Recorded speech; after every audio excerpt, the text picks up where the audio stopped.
kita berpindah kepada tanda-tanda kiamat yang berikutnya, yaitu yang tanda kiamat ke-25. Tanda kiamat kecil yang ke-25. Apa tanda kiamat kecil yang ke-25 tersebut? Yaitu zuhur syirki fi hadhil ummah, munculnya kesyirikan di tengah-tengah umat ini. Munculnya kesyirikan di tengah-tengah umat ini.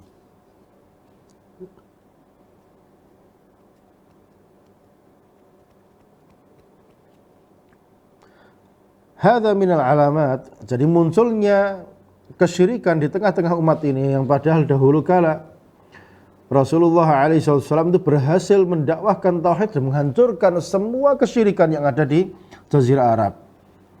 Sehingga manusia mereka mentauhidkan Allah Subhanahu wa taala.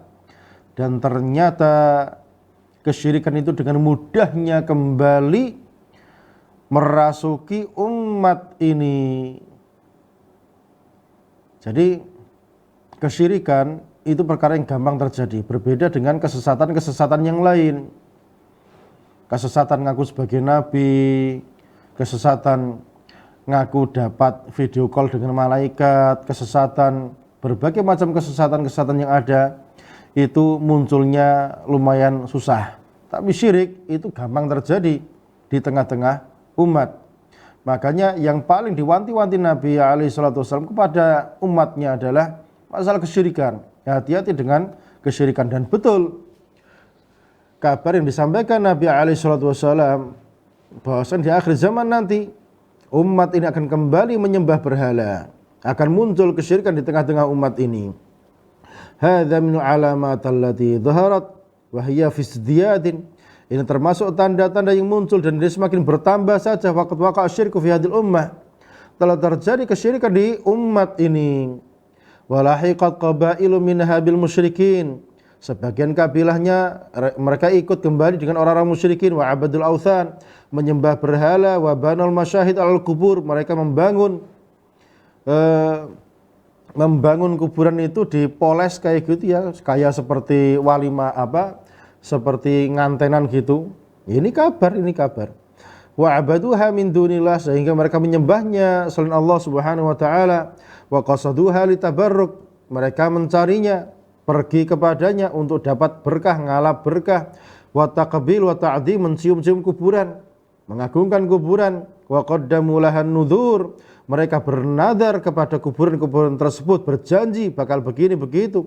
Wa aqamul aliyat, membuat pesta-pesta di kuburan-kuburan tersebut, membuat acara-acara di kuburan tersebut, acara yang sifatnya modelnya kayak agamis, baca doa-doa dan yang lain-lain. Wa katsirun minha bi manzilatil Lata wal Uzza wa Manat au a'dham syirkan. Jadi enggak jauh beda dengan Lata, Uzza, Manat. Ya mereka sama-sama orang-orang yang mati yang dianggap soleh kemudian didatangi kuburannya, Lata, Uzza itu. Atau yang mereka kerjakan lebih buruk daripada apa yang terjadi pada Lata, Uzza, Manat dan yang lain-lain. Rawa Abu Dawud wa Tirmidzi an Thauban.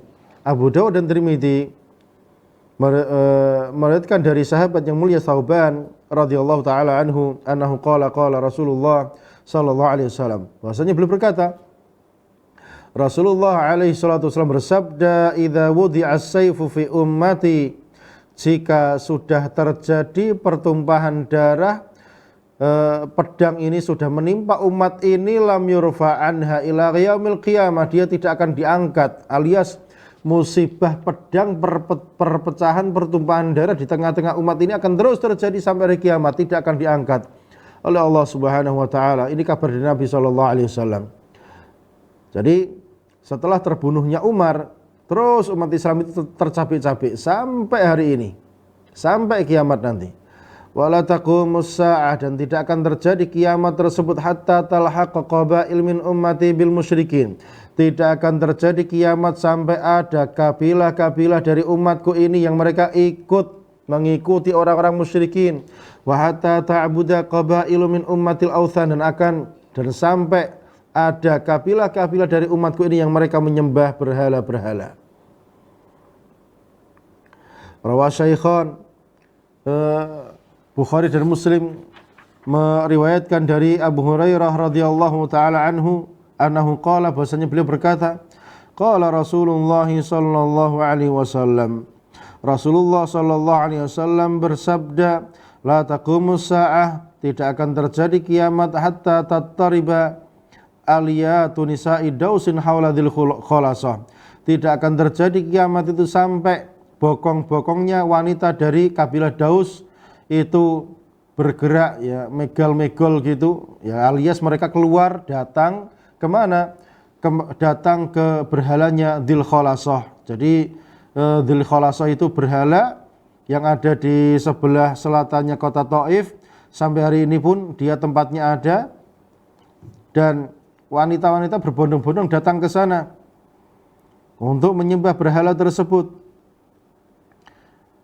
Dzil Khalasah ini berhalanya orang-orang kabilah Daus, dan tempatnya masih ada sampai hari ini di negeri Zahran, timurnya kota Taif, di tempat yang namanya Sarwaq. Di kampung yang namanya Rams. Ini yang hakikatnya Dzil Khalasah. Ada juga berhala Khuth'am, yang ini juga termasuk Dzil Khalasah,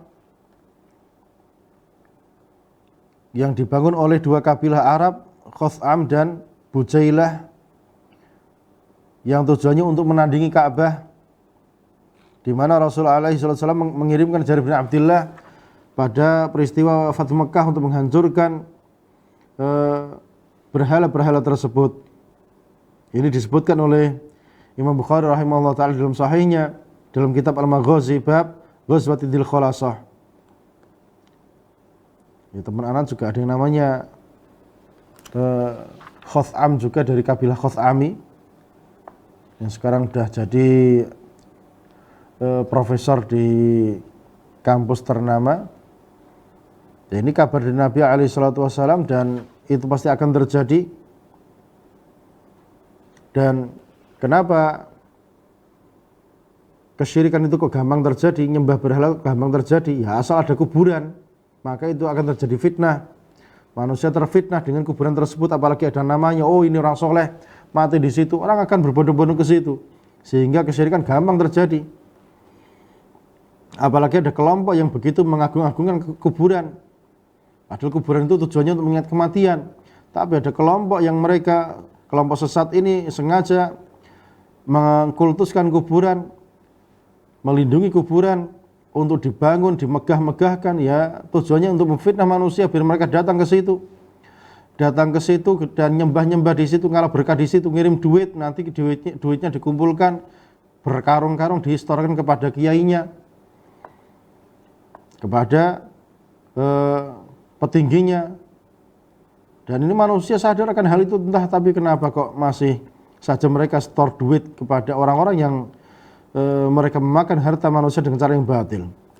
Waqad waqa'a ma akhbara bihi Nabi sallallahu alaihi wasallam fi hadzal hadits, di mana Nabi sallallahu alaihi wasallam telah mengabarkan apa yang bakal terjadi di dalam hadis ini. Fa inna qabilah Dausin wa ma haulah min al-Arab, di mana kabilah Daus dan kabilah-kabilah Arab yang ada di sekitarnya, qad iftutinu bi dzil khalasah indama adal jahlu ila tilkal bilad, mereka terfitnah dengan yang namanya berhala Dzil Khalasah ketika kejahilan kembali kepada negeri tersebut. Fa'adu siratahal ula, mereka kembali kepada sejarah awal mereka.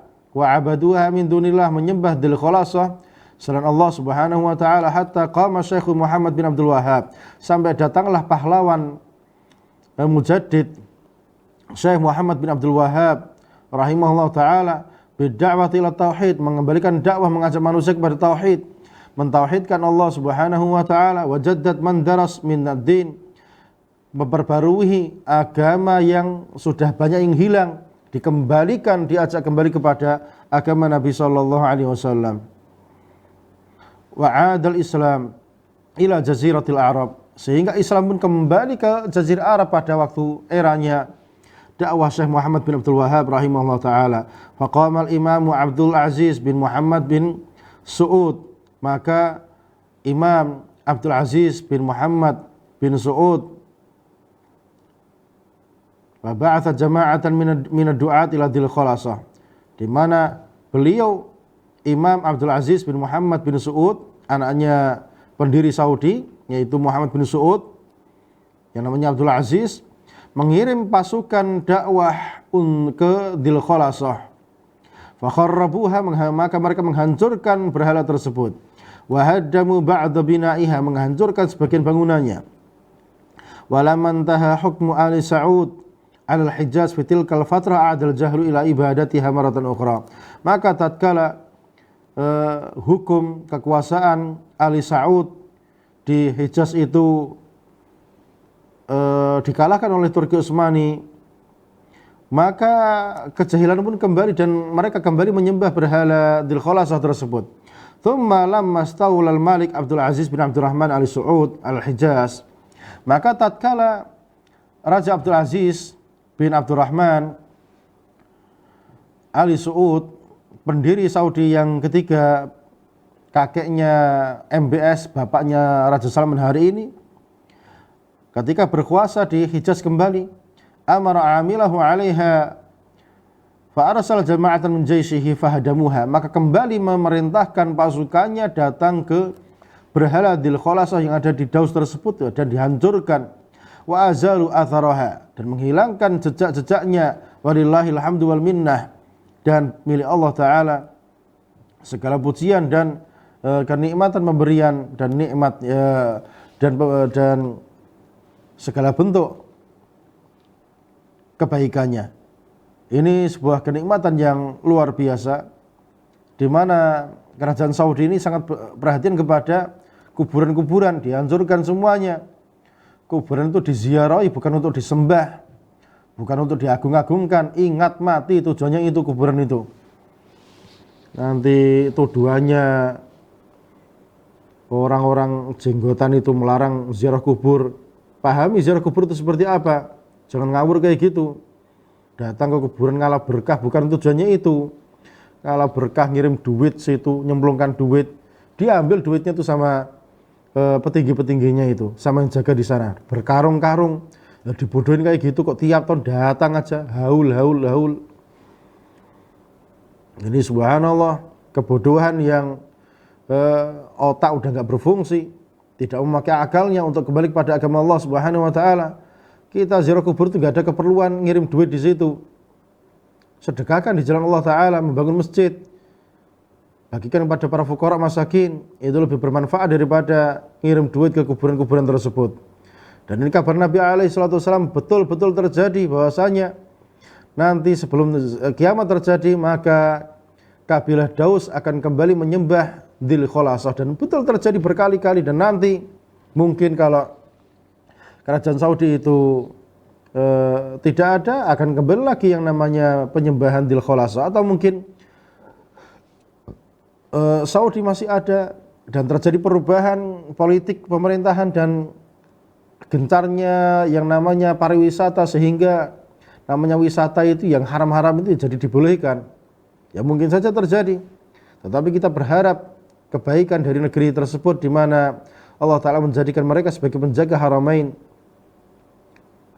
Wala yazal hunaka suwarun minasyirki fi ba'dil buldan, dan masih saja terjadi di berbagai negeri ada berbagai macam rupa bentuk kesyirikan yang ada.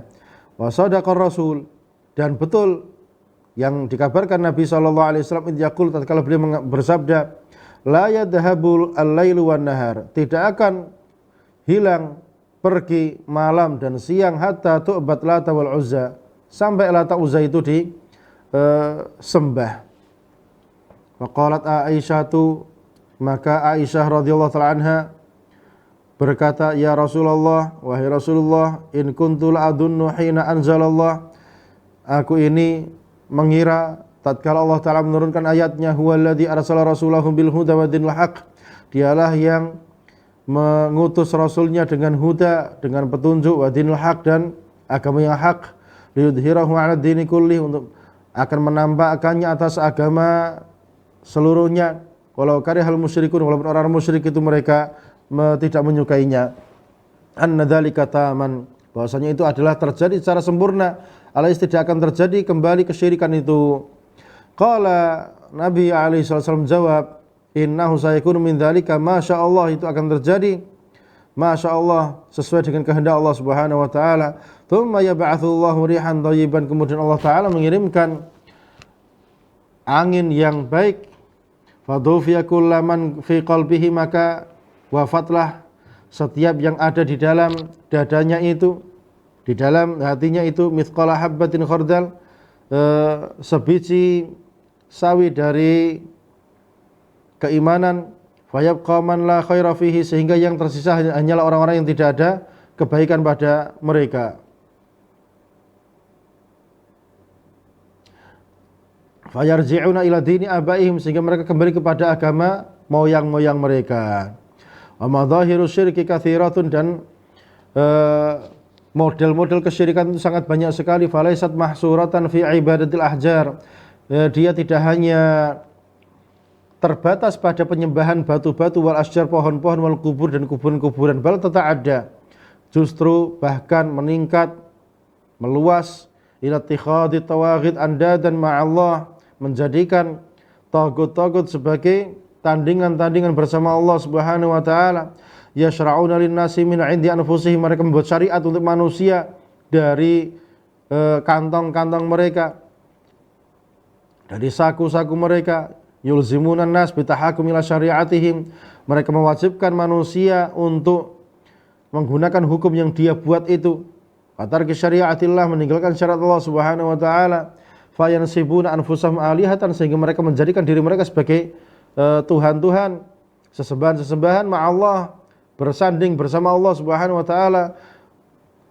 Ta'ala wa taqaddas, Allah itu maha tinggi dan maha suci dari perbuatan mereka. Kama qala ta'ala, sebagaimana firman Allah Subhanahu wa taala, ittakhadhu ahbarahum wa ruhbanahum arbaban min dunillah, mereka menjadikan ulama-ulama mereka, rahib-rahib mereka, arbaban min dunillah, sebagai sesembahan-sesembahan selain Allah Subhanahu wa taala. Yaitu ja'alu ulama'ahum, menjadikan ulama-ulama mereka, wa ubadahum, dan para ahli ibadah mereka, alihatan, sebagai sesembahan-sesembahan selain Allah Subhanahu wa taala. Yashra'una lahum, membuat syariat untuk mereka. Fa innahum ittaba'u fi ma halalu wa haramu, mereka mengikuti para ulama-ulama tadi atas apa yang mereka halalkan dan apa yang mereka haramkan. Ini juga bentuk kesyirikan yang lain, menjadikan kiai ustadz sebagai sumber hukum. Pokoknya kalau enggak ustadz ini maka enggak betul, kalau enggak kiai ini maka enggak benar. Menjadikan mereka sebagai sumber-sumber syariat selain Allah Subhanahu wa taala. Ini ghulu, berlebih-lebihan kepada para ulama yang mereka hanya menjadi penukil, penyampai warisan Nabi sallallahu alaihi wasallam. Wa idza kana hadza fi tahlil wa tahrim, ini kalau dalam bab mengharamkan dan menghalalkan. Fa kaifa biman nabadul Islam wa ra'ahum dhihriya, lantas bagaimana dengan orang-orang yang mereka sengaja membuang jauh-jauh Islam ini di belakang punggung mereka. Wa atanakul madzahib al-hadiyah, mereka mengikuti sekte-sekte kemungkaran, pengingkaran kepada Allah Ta'ala, baik itu ilmaniyah, sekularisme, syuyu'iyah, komunisme, ishtirakiyah, sosialis, wa qaumiyah, gerakan-gerakan fanatisme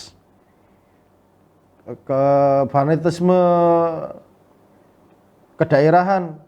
Tsumma yaz'umuna annahum muslimun, kemudian mereka mengaku bahwasanya mereka adalah orang-orang Islam. Ini diantara bentuk-bentuk kesyirikan-kesyirikan yang terjadi di zaman ini, dan itu merupakan salah satu tanda atau kabar akan dekatnya hari kiamat tersebut.